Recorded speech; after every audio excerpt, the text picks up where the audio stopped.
On va passer la parole à Peggy Moreau, qui va nous parler des causes de mortalité d'origine digestive sur une étude rétrospective de 4 ans à l'ANSES.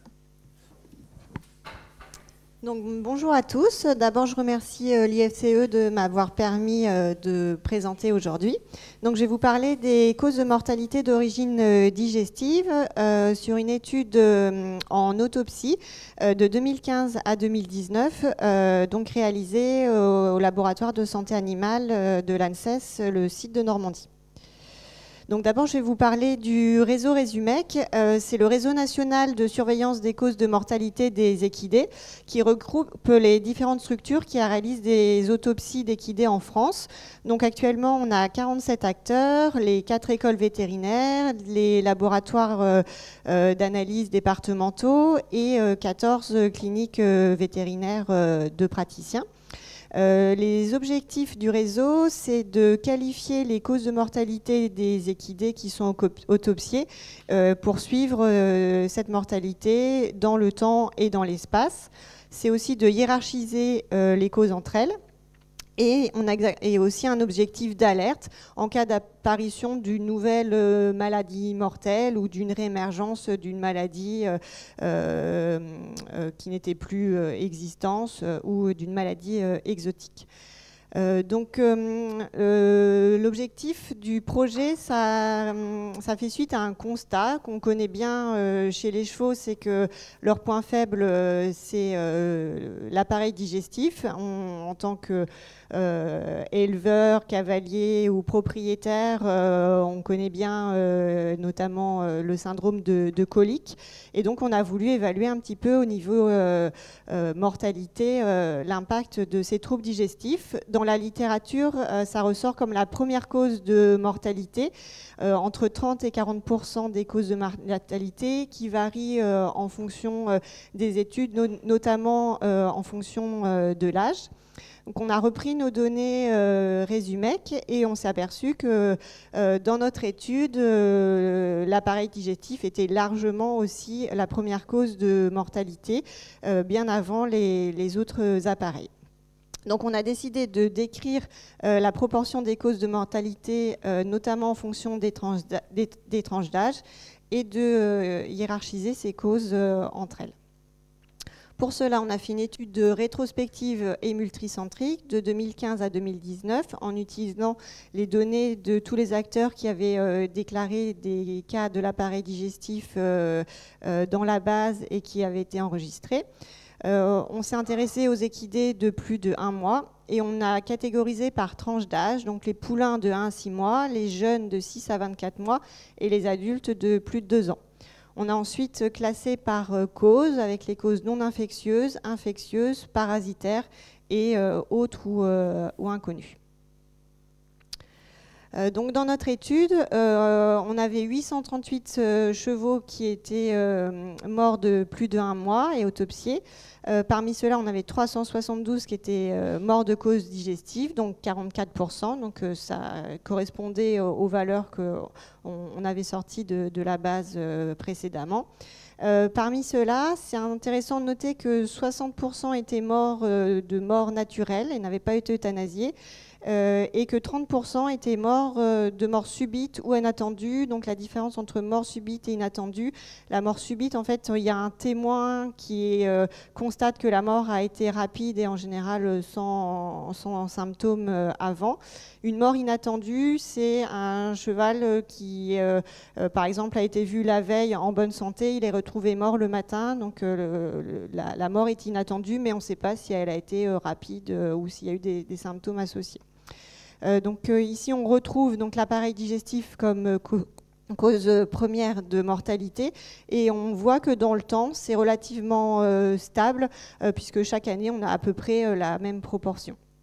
Si on regarde par rapport à la répartition géographique, on se rend compte que le nombre de chevaux autopsiés et morts d'une cause digestive se concentre surtout dans le Grand Ouest, Alors ça peut avoir deux causes, soit effectivement c'est là où on retrouve le plus de population d'équidés, donc c'est représentatif en fait de la population des équidés. C'est éventuellement aussi biaisé par le fait qu'on a peut-être plus de structures qui réalisent des autopsies dans ces régions-là, notamment en Normandie où on a un ou plusieurs acteurs dans les départements qui réalisent des autopsies. Donc, concernant la mortalité digestive et les tranches d'âge, donc on avait 18% de poulains, 17% de jeunes et 65% d'adultes de plus de 2 ans. Donc dans toutes les tranches d'âge, on voit sur le graphique que c'est la première cause de mortalité dans toutes les tranches d'âge, mais il y a une tendance à une augmentation en fonction de l'âge. Ah, vous ne voyez pas ma souris en fait. Et par contre, par rapport aux autres causes, si on regarde rapidement, on voit que chez les poulains, la deuxième cause est plutôt respiratoire, et notamment, on a en tête les pneumonies, et notamment Rhodococcus. Chez les jeunes, la deuxième cause, c'est plutôt l'appareil locomoteur et squelettique. Et chez les adultes, par contre, c'est vraiment l'appareil digestif qui est prépondérant. Si on regarde aussi en fonction des causes, donc là de mortalité digestive, on voit que les causes non infectieuses sont aussi la première dans toutes les tranches d'âge. Par contre, on avait des différences significatives avec les adultes qui étaient significativement plus représentés dans la catégorie non infectieux. Et les jeunes qui étaient plus représentés dans la catégorie parasitaire. Donc, si on reprend une par une les causes de mortalité, on va d'abord parler des causes non infectieuses, puisque c'est la première qui est retrouvée dans toutes les tranches d'âge. Et on voit que majoritairement, on a aussi des causes mécaniques ou traumatiques, loin devant les autres.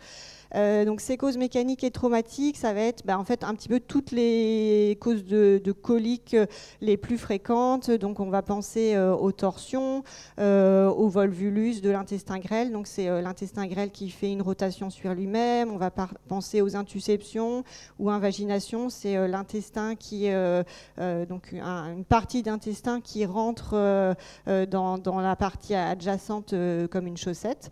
Donc toutes ces causes de coliques les plus courantes rentrent dans ces causes mécaniques. Ensuite, pour les deuxièmes causes, elles vont varier pour le coup en fonction de l'âge. Chez les poulains, on va avoir des causes congénitales. Chez les jeunes, on va avoir des causes tumorales, ce qui peut paraître un petit peu bizarre, mais on en reparlera tout à l'heure. Et puis, chez les adultes, ça va être les causes toxiques. Donc, si on se concentre sur les causes non infectieuses, mécaniques ou traumatiques, là encore, on retrouve une cause qui est prédominante. Ce sont les ruptures ou déchirures digestives, qui est la première cause dans toutes les tranches d'âge. Et ensuite, c'est un petit peu plus variable avec chez les poulains des volvulus et des intusceptions. Chez les jeunes, on retrouve aussi le volvulus, les intusceptions et les distensions. Et chez les adultes, c'est surtout perforation, torsion et volvulus. Si on se concentre sur les ruptures et les déchirures digestives, qui est la première cause de mortalité d'origine mécanique, on voit que là, on a des différences de localisation en fonction de l'âge. Donc, chez les poulains, on a presque exclusivement des perforations hautes au niveau du type digestif, donc l'estomac et l'intestin grêle. Chez les jeunes, c'est un petit peu mieux réparti, donc on a encore 50% de perforations hautes, estomac, intestin grêle, mais après tous les organes, le côlon, le cécum peuvent être atteints. Et chez les adultes, on a toujours donc l'estomac qui revient en premier, mais ensuite c'est plus réparti et on a l'apparition des perforations au niveau du côlon flottant. Et ça peut s'expliquer notamment par les lacérations rectales d'origine iatrogène ou également des nécroses du côlon flottant, notamment au moment du poulinage.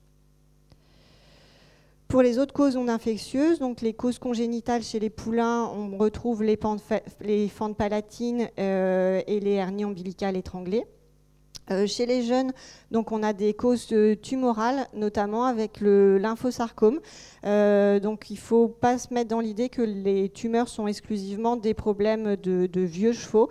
Le lymphosarcome, notamment, est plus généralement vu sur des chevaux jeunes. Donc ça peut être une cause de mortalité. Et chez les adultes, donc, on a les causes toxiques, avec en premier lieu les glands. Et on peut voir sur le petit graphique que les intoxications aux glands varient d'une année sur une autre. Donc on a des années où on va avoir beaucoup de cas et puis d'autres où on ne va pas en avoir. Et ça, c'est bien connu aussi en pratique et en clinique. On sait qu'il y a des années qui vont être plus à risque, notamment à cause de phénomènes climatiques comme des coups de vent, des tempêtes, etc. Si on passe maintenant aux étiologies infectieuses, là on voit que ce sont les endo-entérotoxémies qui sont la première cause de mortalité. Donc les endo-entérotoxémies, c'est en fait le passage de toxines d'origine digestive dans la circulation sanguine qui vont entraîner en fait une sorte d'intoxication de l'animal qui va faire un choc, une sorte de choc toxique. Ça peut avoir plusieurs causes. Donc c'est la prolifération en fait des bactéries digestives qui produisent des toxines qui vont ensuite passer dans le temps. Et donc les endotoxémies, c'est des bactéries plutôt type gram négatif, alors que les entérotoxémies, c'est plutôt des clostridium. On voit qu'on a certaines maladies qui varient en fonction de l'âge, avec notamment le rhodococcus qui est exclusivement retrouvé chez les poulains et chez les jeunes. Si on regarde un petit peu plus précisément les agents infectieux qui sont impliqués lors de problèmes infectieux, on a donc le rotavirus et le rhodococcus qui sont simplement retrouvés chez les jeunes. Et ensuite, on voit que dans toutes les tranches d'âge, ce sont les bactéries du genre Clostridium, avec différentes espèces, qui sont retrouvées le plus souvent. Enfin, on va parler des étiologies d'origine parasitaire. Donc, on va reparler un petit peu de la présentation d'Aurélie. Sur l'ensemble de la population, les mortalités d'origine parasitaire représentent 4% des causes de mortalité. Si on se concentre sur les causes digestives, c'est 10%. Et si on regarde par tranche d'âge, comme on l'a dit tout à l'heure, il y a une représentation plus importante des jeunes dans la mortalité d'origine parasitaire, avec quand même 25% des causes de mortalité digestive d'origine parasitaire chez les jeunes. Donc ça reste quand même un problème majeur encore, notamment chez les jeunes. On va avoir des différences du type de parasite en fonction de l'âge, avec les parascaris qui sont retrouvés simplement chez les poulains et chez les jeunes. Comme on l'a dit, il y a une immunité qui se crée, qui est assez efficace à l'âge adulte. Chez les jeunes, on va retrouver toutes les espèces, enfin tous les types, avec les parascaris, les anoplocéphales et les cyatostomes. Et chez les adultes, on va retrouver quelquefois des anoplocéphales et le plus souvent des cyatostomes. Voilà, et on voit que finalement chez les adultes, c'est 5% de causes de mortalité. Donc comme on l'a dit, effectivement, ça a moins d'impact que chez les jeunes. Donc, dans notre étude, on avait quelques limites. La première, c'est que malheureusement, les autopsies ne sont pas faites systématiquement à chaque fois qu'un cheval meurt. Donc, on peut avoir une population biaisée ou non représentative finalement de l'ensemble de la population des équidés en France, mais ça donne déjà une première estimation. On peut avoir aussi un biais par rapport à l'euthanasie et à la mort naturelle. Alors que c'est sûr, s'il est mort naturellement, on sait que c'est la cause de la mort. Par contre, si le cheval a été euthanasié, on pourrait penser qu'éventuellement il a été euthanasié pour raison médicale ou financière. Il y avait peut-être une option chirurgicale qui aurait pu traiter et sauver le cheval, mais ça n'a pas pu être réalisé pour raison financière, donc ça peut aussi entraîner un biais. Donc si on conclut, les causes non infectieuses, ça regroupe la majorité des coliques les plus fréquentes, avec notamment les ruptures et les déchirures qui sont la première cause de mortalité. Pour un petit peu plus investiguer, on a réalisé avec une étudiante vétérinaire une thèse, et ça pourra éventuellement faire l'objet d'une présentation ultérieurement. Pour les causes, les causes infectieuses, donc, les signes cliniques, c'est les diarrhées, la déshydratation, les états de choc, et donc le plus souvent associé à des clostridiums. Donc voilà, ce qu'il faut retenir, c'est que les troubles digestifs, ça reste la première cause de mortalité chez les équidés, qu'elles sont le plus souvent d'origine mécanique et suite à des perforations, que les clostridiums restent fréquemment impliqués, et que le parasitisme est toujours responsable de mortalité, notamment chez les poulains et chez les jeunes. Et donc ça rappelle l'importance du suivi parasitaire et de l'utilisation raisonnée des vermifuges. Mais pour l'instant, voilà, dans cette tranche d'âge-là, on ne peut pas encore se passer des vermifuges parce qu'on risque d'avoir des pics de mortalité plus importantes. Voilà, je remercie mon équipe qui m'a aidé à faire cette étude et puis je vais répondre à vos questions. Merci Peggy.